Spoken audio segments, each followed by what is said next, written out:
ભાવનગર શહેરના કરચલિયાપરા વિસ્તારમાં રહેતા વૃદ્ધ છનાભાઈ ગોહિલ મજૂરી કામે જઈ રહ્યા હતા ત્યારે સુભાષનગર પ્રધાનમંત્રી આવાસ નજીક ડેવિડ મકવાણા નામના શખ્સે વૃદ્ધને ઊભા રાખીને તેની સાથે ઝઘડો કરી તીક્ષ્ણ હથિયારના ઘા ઝીંકી હત્યા કરી હતી। પોલીસે આરોપીને ઝડપી લઈ ધોરણસર કાર્યવાહી કરી હતી તેમજ આરોપી ડેવિડ મકવાણા સાથે પોલીસે ઘટના સ્થળે પહોંચી હત્યાના બનાવનું રીકન્સ્ટ્રક્શન કરાવ્યું હતું। પોલીસ આરોપી સાથે પહોંચતા સ્થળ પર લોકોના ટોળા એકઠા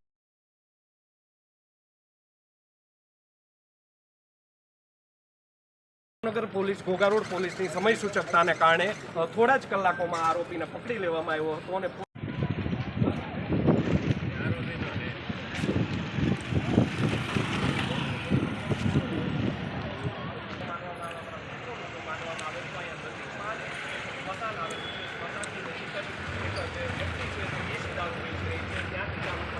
સવારના સુમારે એક વૃદ્ધ વ્યક્તિ છે છનાભાઈ ગોહિલ વ્યક્તિ નામના જે વ્યક્તિ છે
તે ઘરેથી સાયકલ લઈને મજૂરી અર્થે જઈ રહ્યા હતા તે વડે સુભાષનગર સ્મશાન પાસે